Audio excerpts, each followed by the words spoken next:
어제 정부가 도심 유휴부지 등 공공부지를 활용해 약 6만 호를 공급하겠다는 주택 공급 대책을 발표했습니다. 도심 공공부지 11곳에 4만 3,500호, 노후청사부지 9,900호 등 숫자만 보면 매우 야심찬 계획입니다. 하지만 내용을 꼼꼼히 들여다보면 재개발 규제 완화가 빠지면서 정책의 실효성에 한계가 뚜렷하게 느껴집니다. 첫째, 공급 시기가 너무 늦습니다. 착공 시점이 대부분 2028년 이후이며 그나마도 조건이 있습니다. 이주와 협의가 원활히 이루어진다는 전제가 깔려 있습니다. 평균 30개월인 공사기간까지 고려하면 실제 입주는 빨라야 5년 뒤가 될 것입니다. 지금 당장의 국민 주거 문제를 해소하기엔 너무 먼 이야기입니다. 둘째, 청년 신혼부부 공급이라는 목표와 현실이 맞지 않습니다. 서울 평균 아파트 가격이 이미 15억 원을 넘어섰고 건설비 구조를 감안할 때 2030년 이후 공급될 주택은 소형이라 하더라도 10억 원을 훌쩍 넘을 가능성이 큽니다. 대출 규제와 신혼부부의 소득 수준을 고려할 때 일부 현금 부자들만 접근 가능한 선별적 공급이 될 우려가 큽니다. 셋째, 사회적 갈등을 고려하지 않은 정권의 일방적 추진으로 판단됩니다. 태릉 CC는 문재인 정부 시절 이미 지역 주민 반대로 무산되었던 전례가 있습니다. 과천시 등 일부 지자체는 교통과 인프라 한계를 이유로 추가 주택 공급을 반대하고 있습니다. 과거 사례가 보여주듯이 협의가 없는 공급 계획은 지연으로 이어지고 피해는 결국 무주택 서민으로 돌아갑니다. 지난해 당초 연내 발표한다고 했던 공급 대책을 1월 말이 되어서야 발표한 것인데 이 정도 수준의 공급 대책을 내놓으려고 발표를 질질 끌어온 것인지 알 수가 없습니다. 주택 공급은 공공 공급만으로 해결할 수 없습니다. 가장 빠르고 좋은 해법은 규제 완화를 통한 민간 주도의 재건축, 재개발 주택 공급 정상화입니다. 도심의 빌라단지 재개발을 가로막는 규제를 풀고 용적률 상향 등으로 사업성을 회복하도록 해야 합니다. 이러한 핵심적인 사항이 빠진 이번 부동산 공급 정책은 또다시 실패할 가능성이 많아 보입니다. 혹여 공급 대책 실패를 핑계로 보유세 인상 등 수요 억제 정책을 추가 도입하려는 의도가 숨어있는 정책이 아니기를 바랍니다. 국민의힘은 민간 주택 공급 활성화를 통한 실질적인 주거 안정을 위해 끝까지 책임있게 대안을 제시해 나가겠습니다. 한 가지 더 말씀드리겠습니다. 이재명 정부가 추진 중인 DMZ법에 대해서 유엔군 사령부가 정전협정 정면 위반이라며 이례적으로 강한 반대 입장을 밝혔습니다. 이 법은 유엔군 사령관이 가진 비무장지대 출입 승인 권한을 통일부 장관에게 일부 부여하는 법안입니다. 법안의 옳고 그름을 따지기에 앞서 추진하기 전에 당연히 비무장지대 출입 승인 권한을 가진 유엔사와 사전 조율했어야만 할 사항입니다. 더구나 국방부와 외교부조차도 이 법에 대해 신중론을 펼치고 있는 것을 보면 부처 내의 협의도 그치지 않은 것으로 보입니다. 통일부의 실세장관이 정부 부처와 유엔사와의 조율을 모두 패싱하고 여당과의 직거래로 조급하게 추진한 것인데 안보의 엄중함을 고려하면 도저히 있을 수 없는 일입니다. 이러한 무능한 아마추어식 일처리가 여러 곳에서 쌓이다 보니 한미 관계가 여기저기 삐걱대고 관세 협상도 이상하게 돌아가고 있는 것 아닙니까? 이재명 정부 들어 잇따라 나타나는 휴전선 안보 해체 흐름 대단히 우려스럽습니다. 국방부가 북한군이 군사 분계선을 침범하더라도 경고 사격을 자제하라는 지침을 내렸고 합참은 우리 군과 유엔사 군사 분계선이 다르면 더 남쪽 선을 기준으로 삼아라 라고 하면서 사실상 북한의 손을 들어주는 군사 분계선 운용 지침을 내린 것이 확인되었습니다. 우리 휴전선은 그냥 하나의 선이 아닙니다. 6.25 전쟁 당시 자유를 지키기 위해 목숨 바친 13만 국군 장병과 4만 유엔군 장병들의 피로 물든 선입니다. 5년 임기의 정권이 함부로 건드려서는 안 되는 우리 대한민국의 생명선입니다.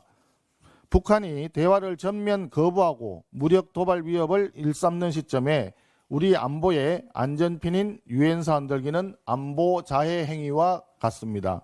이재명 정부는 유엔사 흔들기와 휴전선 해체 시도를 즉각 중단하고 DMZ법 제정 시도를 원점에서 재검토할 것을 강력히 촉구합니다. 이상입니다. 원내대표께서 말씀하신 부분과 어느 정도 좀 겹치지만 저도 부동산 대책에 대해서 말씀을 드리겠습니다. 어제 정부가 서울 3만 호를 포함한 수도권 6만 호 공급 대책을 발표했습니다. 가용 부지를 영혼까지 끌어모은 연끌 대책입니다. 하지만 내용을 뜯어보면 시장의 불안을 잠재우기엔 턱도 없습니다. 첫째, 희망 고문뿐인 공급 시점입니다. 정부의 발표대로라면 이 주택들은 일러야 28년부터 29년에나 착공됩니다. 아파트는 착공 후 완공까지 최소 3년이 소요됩니다. 결국 이재명 정권 임기가 끝나는 2030년까지 실제 입주 물량은 제로에 가깝습니다. 당장 내 집 마련이 절실한 실수요자들에게 6년 뒤의 계획표는 기다리라는 통보일 뿐입니다. 둘째, 공급의 질과 속도를 무시한 공공주도 정책입니다. 국토부에 묻습니다. 이번에도 LH 중심의 공공개발입니까? 시장이 원하는 것은 실수요자의 선호도가 높은 민간 브랜드 아파트와 속도감 있는 추진입니다. 정부는 국공유지를 직접 움켜쥐고 생색낼 것이 아니라 민간에 신속히 매각하여 민간의 자본과 기술로 주택 공급에 속도를 내게 해야 합니다. 또한 6만 호 중 공공임대와 일반 분양의 비율조차 공개하지 않는 것은 국민을 기만하는 처사입니다. 이 부분에 대해 국토부는 즉시 명확히 답하기 바랍니다. 2030년 이전에 의미 있는 주택 공급을 위해서는 멈춰 서 있는 공사 현장부터 정상으로 되돌려야 합니다. 대출 규제, 사업성 규제, 속도 규제를 한꺼번에 풀어야 민간이 지금 당장 삽을 뜰 수 있습니다. 특히 서울시가 줄기차게 요구해온 이주비 대출은 재건축의 혈맥입니다. 이주비가 막히니 사업이 멈추고 공급이 끊기는 악순환이 반복되는 것입니다. 대출 규제부터 즉시 해제하십시오. 또한 재건축을 막는 재건축 초과이익 환수제는 폐지하고 용적률 상향과 임대주택 비율 완화, 공공기여 제도의 합리적 개선이 즉각 뒤따라야 합니다. 이재명 정권은 지금 즉시 착공 가능한 민간 재건축 재개발 규제부터 풀기 바랍니다. 그것이 바로 진짜 주택 공급의 시작입니다. 반도체 특별법과 관련해서 말씀드리겠습니다. 어제 본회의에서 국민의힘이 당론으로 추진해온 반도체 특별법이 통과되었습니다. 반도체 클러스터 지정, 전력 용수 확충, 보조금 지원 등 반도체 경쟁력 강화를 위한 제도적 기반이 마련되었습니다. 그러나 기업들이 가장 절실하게 요구해온 연구개발 인력에 대한 주 52시간 근무제 예외 조항은 더불어민주당의 반대로 끝내 좌절되었습니다. 핵심이 빠진 반쪽짜리 법이라는 지적을 피하기 어렵습니다. 대만과 중국의 경쟁 기업들은 밤낮없이 연구개발에 몰두하고 있는데 우리 기업들만 규제 때문에 연구실 불을 꺼야 하는 현실에 묶여 있습니다. 수십조 원의 연구개발 투자를 하면서도 정작 연구할 시간은 규제로 막아두는 모순이 반복되는 것입니다. 이번 반도체 특별법으로 끝내서는 안 됩니다. 기후에너지환경노동위원회에서 주 52시간제와 관련한 논의를 여야가 계속 이어가기로 한 만큼 2월 국회에서 R&D 인력에 대한 주 52시간 규제 완화 논의를 본격적으로 시작합시다. 고스피 5천, 천스탁 시대는 선언으로 오지 않습니다. 기업이 마음껏 연구하고 기술로 승부할 수 있는 환경, 그 출발점이 바로 R&D 인력에 대한 주 52시간 규제 확대입니다. 반도체에 투자만 요구할 것이 아니라 연구실의 불을 끄는 규제부터 걷어내야 합니다. 이상입니다.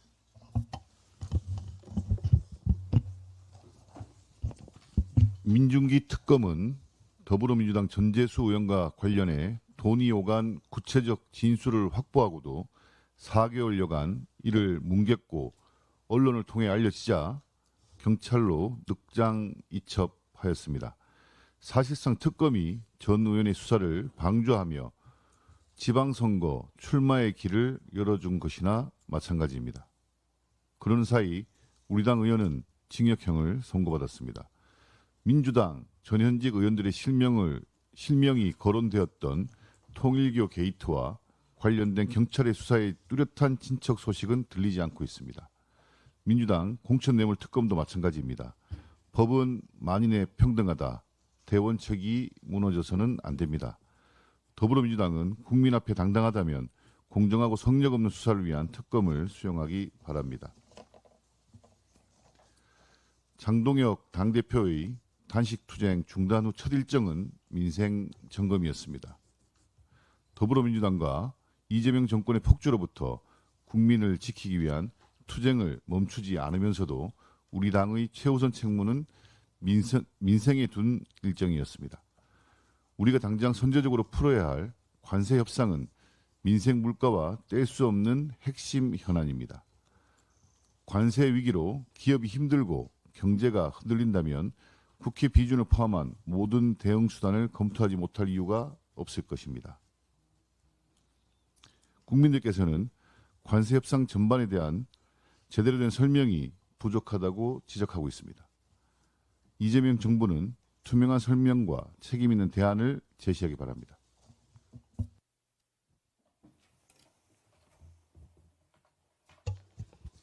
운영수석입니다. 이재명 대통령이 자신의 설탕 부담금 제한에 대한 야권의 비판을 두고 여론조작 가짜 뉴스라고 몰아붙였습니다. 이 같은 발언은 단순한 정책 공방을 넘어 국정 최고 책임자가 비판과 우려를 어떻게 인식하고 있는지를 적나라하게 드러낸 위험한 인식의 표출입니다. 대통령의 말은 형식이 의견 조회이든 토론 제안이든 그 순간부터 시장과 정책 전반에 즉각적인 신호로 작동합니다. 실제로 이번 발언은 국민에게 상당한 혼선과 불안을 초래했습니다. 그럼에도 이재명 대통령은 자신의 발언이 불러온 파장을 되돌아보기보다 우려를 지적한 야당과 언론에 가짜 뉴스라는 낙인을 찍으며 책임을 외부로 떠넘겼습니다. 이는 소통이 아니라 권력을 앞세운 책임 회피이자 비판에 대한 압박입니다.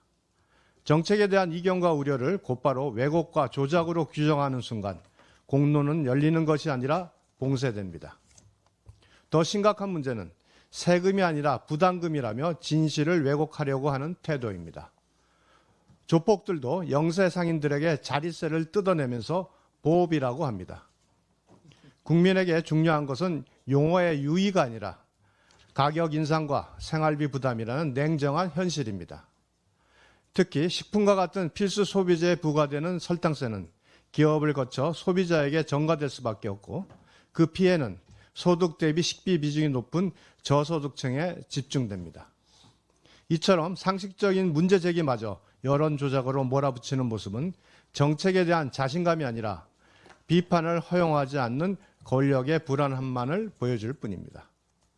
이재명 대통령이 해야 할 일은 가짜뉴스라는 낙인을 찍는 것이 아니라 왜 자신의 말 한마디가 국민과 시장에 혼선을 안겼는지 차분히 돌아보는 일입니다. 지금 대통령에게 필요한 것은 공격이 아니라 말의 무게를 감당하는 책임 있는 통치입니다. 마치겠습니다.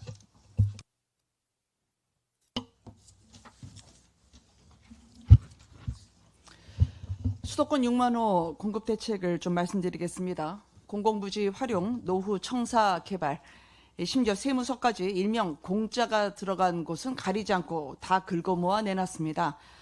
의지는 가상한데 의문이 더 커집니다. 2020년 문재인 정부의 8.4 대책과 비교해보면 발표된 입지부터 현 지자체 반대까지 똑같습니다. 마치 부동산계의 유통기한 지난 냉동상품 같습니다. 이번 대책이 답이 나오지 않는 건 공급의 핵심인 재건축, 재개발 등 민간 정비 사업만 쏙 빼놨기 때문입니다. 서울은 매년 4만 호에서 5만 호의 신규 아파트, 총 8만 가구 안팎의 주택 공급이 필요합니다.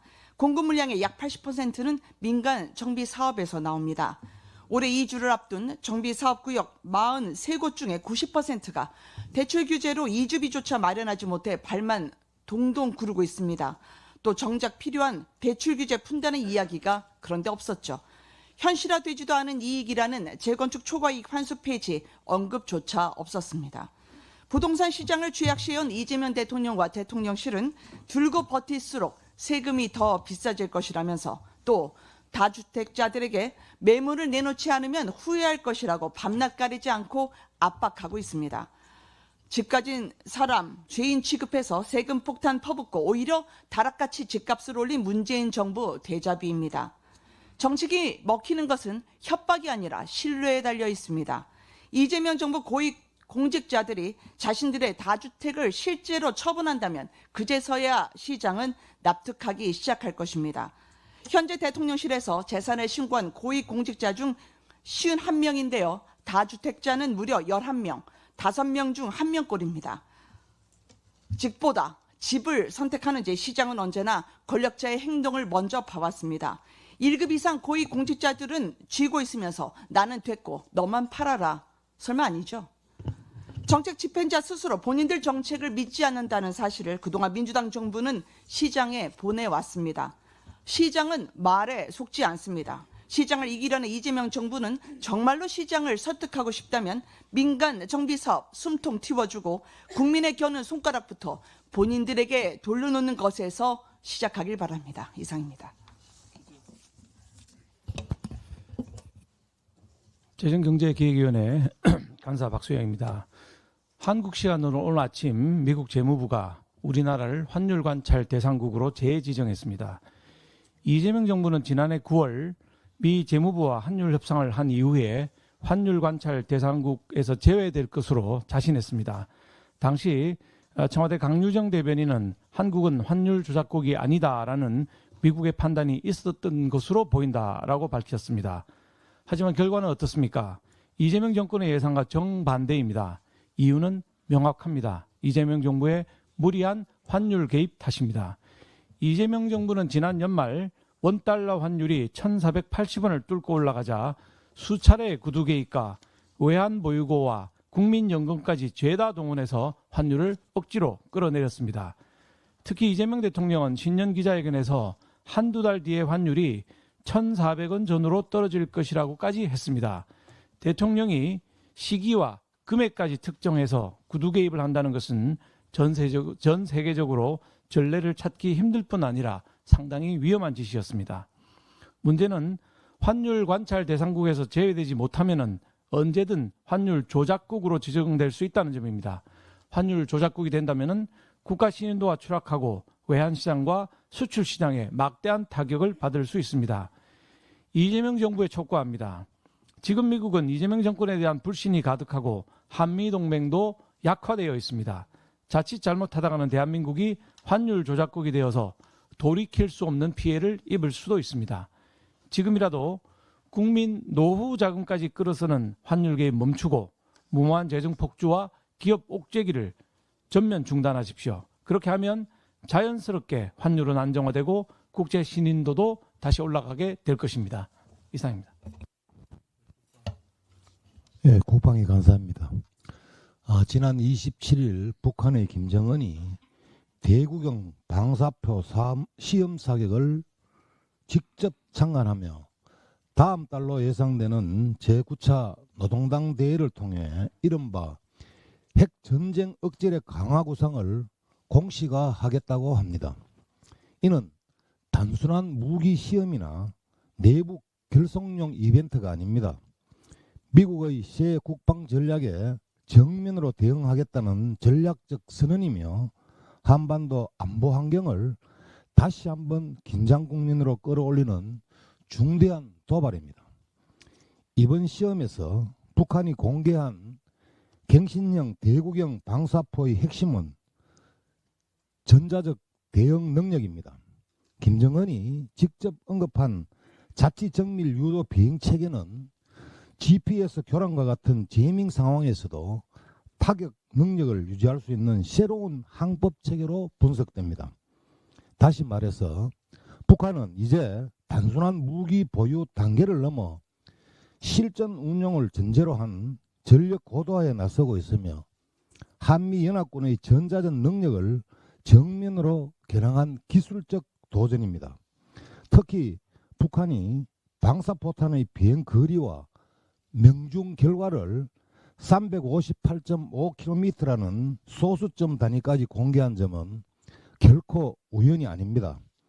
이는 정밀 타격 능력에 대한 자신감의 과시이며 동시에 오산, 평택 등 주한 미군 핵심 기지를 겨냥한 명확한 군사적 메시지인 것입니다. 이제 중요한 것은 우리의 대응입니다. 북한의 의도를 과소평가한다거나 과거의 도발 패턴으로 안일하게 판단해서는 안 됩니다. 굳건한 한미 동맹을 기반으로 전자전 대응 능력, 미사일 방어 체계, 선제 정밀 대응 능력까지 포함한 실질적 억제력을 냉정하게 점검하고 강화해야 할 때입니다. 국민의 생명과 국가의 안보를 지키는 문제 앞에서는 어떠한 정치적 계산이나 안이한 인식도 용납될 수 없습니다. 지금 필요한 것은 명확한 현실 인식과 단호한 안보 태세뿐이라는 것을 다시 한번 명심할 때입니다.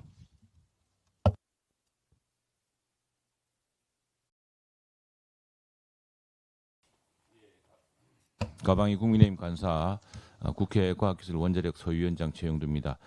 오늘 아침에 국회 과학기술 원자력 소위원장으로서 원자력 산업계의 신년회에 다녀왔습니다.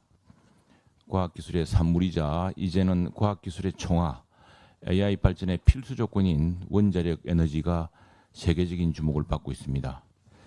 이재명 정부 들어 또다시 원전 생태계 파괴로 이어질까 봐 조마조마했던 원자력 산업계가 올해 만우가 즉 메이크 뉴클리어 에너지 그레이트 어게인 시대를 맞게 되었습니다. 사필 기정입니다. 북한의 핵무기 개발에 대해서는 침묵하고 에너지 절약고도 대한민국의 평화적 원자력 이용에 대해서는 선동을 일삼던 미몽과 흑백 논리는 더 이상 통하지 않습니다. 세상은 좁은 이념과 우물한 시각으로 알 수가 없습니다. 국민과 세계가 민주주의 기본인 언론 자유 침해를 걱정하는데 이재명 정부와 정청래 더불어민주당만 독선적 정책을 밀어붙여 왔습니다. 대한민국 국회에서는 다수당이라고 마음대로 밀어붙일 수 있지만 진실과 과학은 움직일 수 없습니다. 급기야 한미 간 통상 현안으로 부상한 것도 그 때문입니다. 정부는 온라인 입틀막법, 즉 정보통신망법 개정을 그리고 쿠팡 사태가 한미 통상 현안과 아무 관계가 없다고 하지만 미국 정부와 의회가 공개적으로 문제 제기하고 있는 것을 손바닥으로 하늘을 가리는 격입니다. 손바닥으로 하늘을 가릴 수는 없습니다. 정청래 더불어민주당 강경파가 주도했던 정보통신망법, 즉 온라인 입틀막법은 민주주의 인계철선을 건드렸다는 것은 이미 국내외 시민단체, 언론단체 그리고 미국 정부의 공개적인 성명과 우려로 확인되었습니다.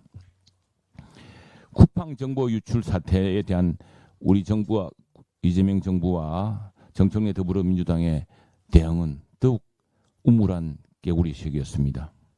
쿠팡 정부 국민정보 유출 사태는 대한민국 성인 인구 전체와 비슷한 3,400만 국민정보가 중국 국적의 전직 직원에게 송두리째 넘어간 국가안보 위기, 국가적 사이버 재난이었습니다. 우리 정부 당국자는 오히려 미국 정보 당국자에게 만약 아마존에서 이런 사태가 생겼다면 미국 정부는 어떻게 할 것이냐고 따져 물었어야 했습니다.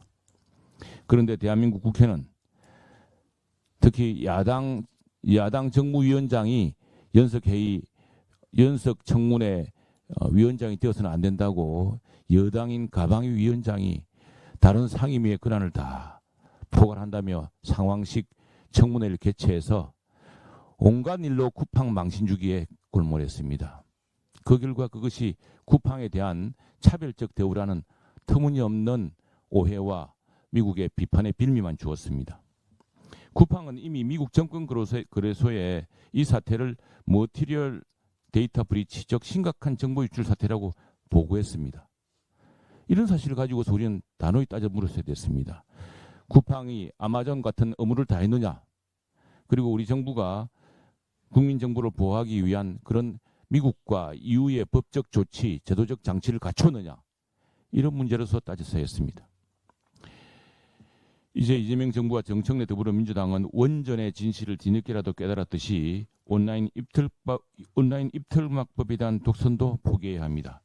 그리고 쿠팡 정보 유출 사태의 정확한 수사 결과를 신속히 공개하고 미국 EU 기준으로 국민의 민감 정보를 국민 안보 차원에서 보호하려는 저희 국민의힘 노력에 동참해야 할 것입니다. 보건복지간사 김미애입니다. 아동수당법과 공공의대 관련 두 가지에 대해서 말씀드리겠습니다. 최근 이재명 대통령은 국회가 늦어서 일을 못하겠다고 남탓만 하고 있습니다. 하지만 현실은 어떻습니까? 지금 국회를 장악하고 있는 것은 민주당입니다. 특히 아동수당법을 보십시오. 보건복지부는 지난번 법안 통과가 시급하다며 아이들이 기다린다고 수차례 읍소했습니다. 우리 국민의힘은 정책 신뢰를 위해 지역 차등 지급 등 이견이 있음에도 1월 초 원포인트 회의까지 열어 적극 협조했습니다. 그런데 법안 통과 후 정부와 민주당의 태도는 어떻습니까? 그토록 서두르던 기세는 어디 가고 놀라울 만큼 조용합니다.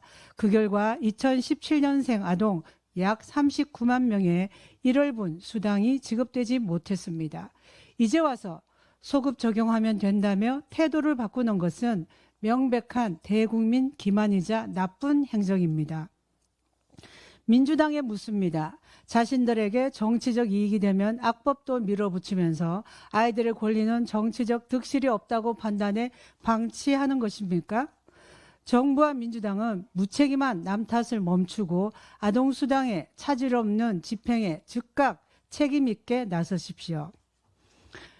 정부가 추진하는 공공의대 설립, 그 명분은 지역 필수 의료 강화라지만 실상을 들여다보면 목적과 수단이 따로 놀고 있습니다.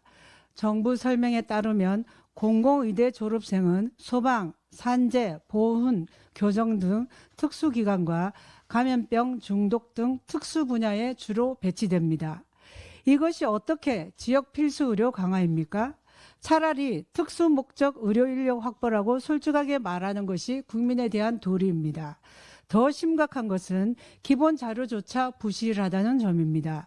의원실 설명 과정에서 해당 분야별 정원, 현원, 실제 필요한 인력 규모에 대한 정확한 분석조차 내놓지 못했습니다. 기초공사도 안 된 건물을 올리겠다는 꼴입니다. 준비 없는 속도전은 반드시 부작용을 낳습니다. 철저한 분석 없는 공공의대는 의대 진입을 위한 또 다른 우회로로 변질될 것이며 막대한 혈세와 국가 역량만 낭비하는 정책 실패로 귀결될 것입니다. 정부는 지금이라도 정책 실체를 흐리는 무분별한 용어 사용을 멈추고 정밀한 설계부터 다시 하십시오. 예, 여기 계신 여러분들이 내는 세금으로 주는 이재명 대통령의 변호사 수임료 정산은 도대체 언제까지입니까? 개정된 예금자 보호법 시행에 따라 작년 9월부터 예금자 보호 한도가 24년 만에 5천만 원에서 1억 원으로 상향되었습니다. 보호 한도가 커진 만큼 금융기관이 예금을 상환할 수 없는 사태가 발생할 경우 예금자의 손실을 대신 보전해주는 예금보험기금의 재정 부담이 날로 커질 수밖에 없는 상황입니다. 예금보험공사는 이 기금에 필요한 재원을 조성하고 관리하며 예금자의 자산은 물론 금융제도의 안정성까지 보호하는 중요한 역할을 담당합니다. 이 때문에 급격한 변화와 재정 부담 속에서도 유연하고 정확하게 대처할 수 있는 실력 있는 수장이 어느 때보다 절실합니다. 그런데 이렇듯 영향력이 막중한 예금보험공사 사장 자리에 금융권 경력이 일천한 인물이 앉았습니다. 바로 이재명 대통령의 사법시험 동기이자 이 대통령이 경기지사로 재임할 당시 친형 강제 입원 사건에서 변호를 맡았던 김성식 변호사입니다. 익히 알다시피 이재명 대통령은 자신의 변호인단 혹은 사법시험 동기들을 정부 핵심 요직에 지속적으로 기용하고 있습니다. 외교 경험이 제로임에도 주 유엔 대사가 된 차지윤 변호사는 공직선거법 위반 사건을 대통령의 찐친이자 연수원 동기인 이찬진 금융감독원장은 쌍방울 대북 송금 사건을, 법제처장이 된 조원철 변호사는 대장동 사건과 위정교사 사건을 담당했습니다. 이쯤 되면 묻지 않을 수 없습니다. 도대체 우리 세금으로 대통령의 변호사 수임료 정산은 도대체 언제까지 계속돼야 되는 겁니까? 전문성이라고는 눈을 씻고 찾아봐도 보이지 않는 인물들에게 나라 돈으로 밀린 수임료를 퍼주는 모습을 국민들께서 언제까지 지켜보셔야 합니까? 예금보험공사는 대통령의 수임료 정산을 위한 연봉 3억짜리 청구서가 아닙니다.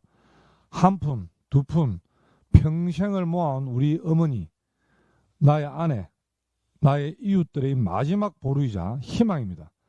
국가와 국민께 중대한 영향을 미치는 정부 인사를 개인 쌈짓돈 나눠주듯 마구 휘두르는 아마추어 인사는 이제 멈추시기 바랍니다.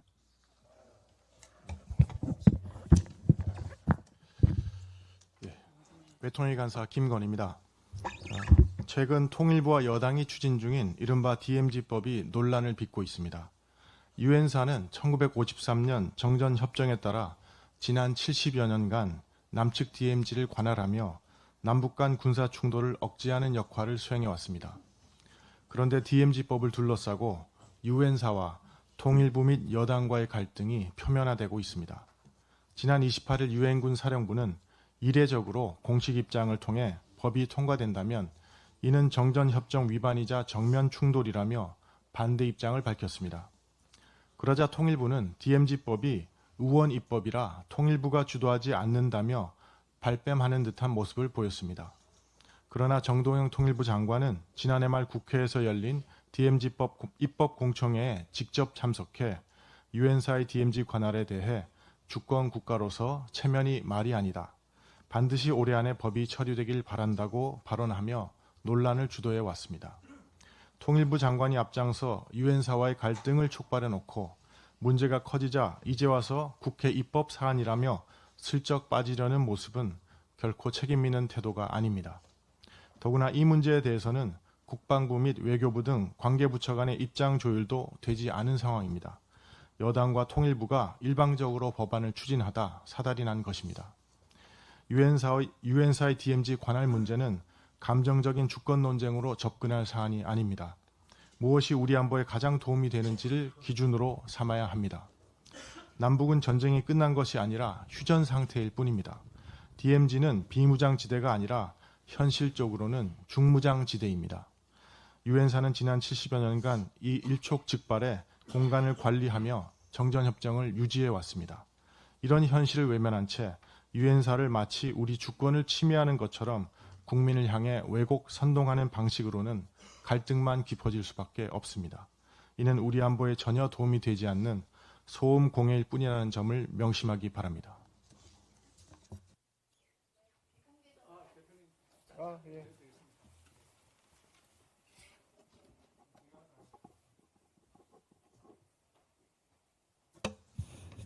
이재명 정부와 더불어민주당이 위헌정부, 위헌정당임을 자인하고 있습니다.